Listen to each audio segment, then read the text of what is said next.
big beautiful world called planet Earth. I know I said recently that I was going to bring back movie reviews, and I completely forgot about it until, hang on just a second, until just now, that I was supposed to do a movie review on Guardians of the Galaxy Volume 3, which I never actually did, so I'm about to do that right now. I'm going to read you the plot, and then tell you my opinion of it, and then we'll just go from there. And then also, I'm going to make today all about a movie marathon day, where I watch as many films on iTunes, whether it's ones that are already added to my library, or ones that I haven't fully watched yet, or ones that are rented, all of that stuff. So that's what's going to happen in today's vlog. Now, I don't know how many movies I'm going to get through today. I've already started with one. I finished one that I had started called Teenage Girl's First Wheels. And I don't know where I'm going to go from there. There's a couple that I've rented that are getting close to the end of the rental period. We're like 12 days on one, and then like 28 days on the other three in rented. And then I've got 13 movies, 2 of them which are books that I have not started reading yet, so we're going to get into that later.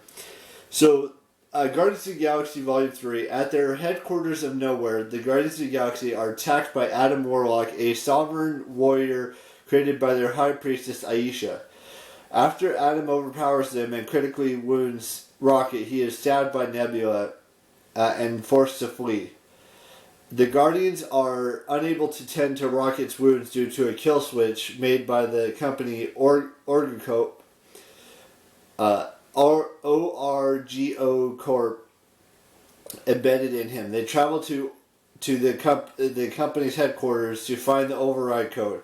As Rocket lies unconscious, he recalls his past as a baby raccoon. He was experimented on by the high evolutionary scientists who sought to enhance and anthropomorphize animal life forms to create a counter-Earth. Rocket befriended the high evolutionary's other test subjects, the otter Lila, the walrus Teefs, and the rabbit Floor. The high evolutionary was impressed by Rocket's intelligence, but furious that it exceeded his own.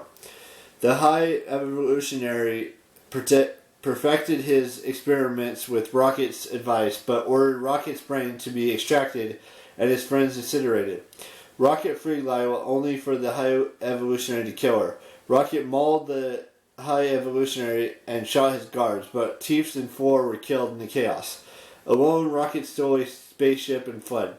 In the present, the alternate version of Gamora, who was joined the Ravagers, helps the Guardians infiltrate OrgoCorp to retrieve Rocket's file, but discover that the code has been removed. The group speculates that Theo, one of the High Evolutionary's advisors, has it, so they depart for Counter-Earth. They are followed by Aisha and Adam, who are ordered by their creator, the High Evolutionary, to retrieve Rocket and his brain. Upon arriving, the team is helped by residents in tracing Theo to the High Evolutionary ship. Drax and Mantis remain with Gamora and Rocket as Peter, Quill, Groot, and Nebula travel to the High Evolutionary's ship. Nebula is forced to wait outside by guards as Quill and Groot board. Drax and Mantis pursue Quill's group. The High Evolutionary initiates his destruction and planned recreation of Counter-Earth, which kills all life on the planet, including Aisha. As this ship enters orbit, Quill and Groot leap off and kill Theo, retrieving the code from him. Gamora arrives with their ship to rescue them, while Nebula, Mantis, and Drax board the High Evolutionary ship to rescue the now absent Quill and Groot. As Quill's group attempts to access the code, Rocket flatlines and his near-death experience, where he reunites with Lila, Teefs, and Floor. Lila tells him that his time has not yet come, as Quill uses the code to disable the kill switch and save Rocket's life.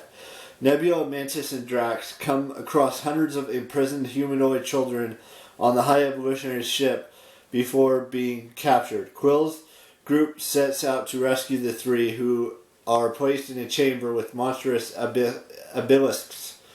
Mantis befriends the obelisks, allowing the group to escape and reunite with Quill's group. Together overpowering the High Evolutionary's army, Kraglin and Cosmo arrive on Nowhere. And Cosmo creates a telekinetic tunnel connecting Nowhere to the High Evolutionary ship to free the captured children. Rocket discovers imprisoned animals on the ship before being attacked by the High Evolutionary, but the rest of the Guardians help subdue him, leaving him to perish on his ship. The Guardians rescue the animals and lead them aboard Nowhere. Quill nearly dies trying to cross, but is saved by Adam, who had a change of heart after being saved by Groot. In the aftermath, Quill leaves the Guardians, bestowing the captaincy to Rocket before leaving for Earth to reunite with his grandfather Jason.